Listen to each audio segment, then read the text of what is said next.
thank you, Chairman Yaw, for your leadership on this very important issue for rural Pennsylvania. And the Communications and Technology Committee in the Senate was able to accomplish a few of our goals, including Senator Wayne Langerholtz's legislation that created that funding mechanism, a way to distribute dollars when we can get them there, to enhance and assist companies and organizations like Tri-County Rural Electric to do the great work that you're doing, and really appreciate all of your efforts.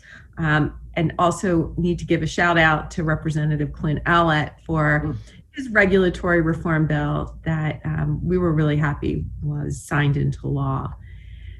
So along that line, we recognize that we've accomplished some good things thanks to the work of all of you and the Center for Rural Pennsylvania, but that there's still more work that needs to be done to enhance the connectivity and close the digital divide in rural Pennsylvania.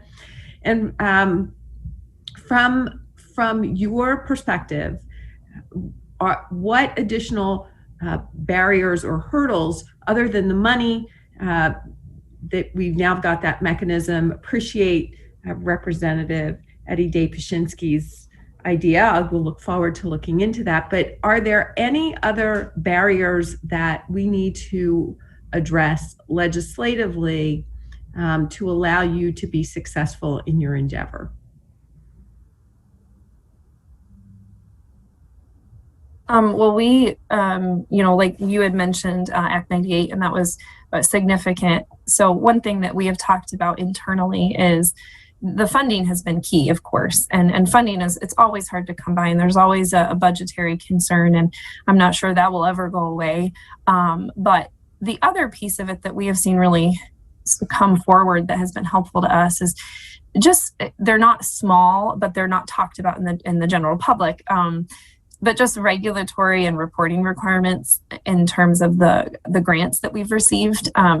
We've been able to, with one of our grants, there was some questions about wage requirements, because of course any grant is prevailing wage or Davis-Bacon, depending on if it's state or federal.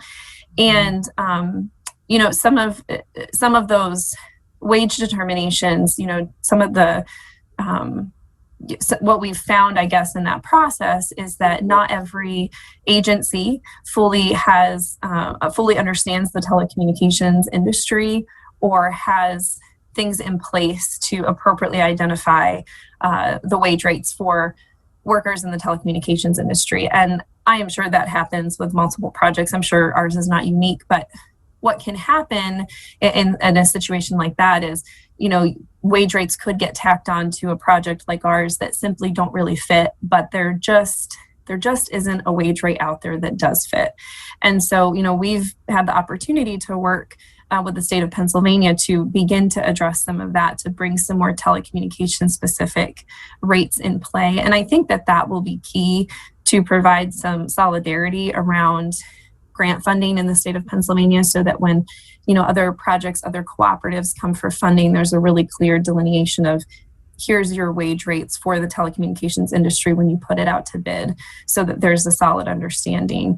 That's just one small example on top of the legislation that, by and large, I think it's easy to go unnoticed. But I will tell you that for us, for the one state grant that we had worked on in regard to that, it made our project a lot more feasible in the end, and we owe that. That was really nothing we did. That was us reaching out to a few key individuals at the state of Pennsylvania and them sitting down with us and working through it with us. And so I think to have those one-on-one conversations of what's your goal and what's your issue, what's keeping you from deploying rural fiber, and is there a way that we can not lessen those regulations, but rather just create a little bit more of a flexible environment. And we have really started to see that with the legislature and also with the PUC. And I believe a few individuals from the PUC may be on today. And, same thing there. We have enjoyed a really good working relationship because they see the value in getting rural broadband out. So that's just one small example. But I think if we can continue to build on that, that, along with the funding, will be a key to encouraging other companies to deploy. Well, certainly, if there are things that arise as you work through this project that you think need to be addressed, sharing those with Senator Yaw, with myself, folks in the House would be really appreciated. We would like to create an environment where you all can be successful. So thank you, Mr. Chairman.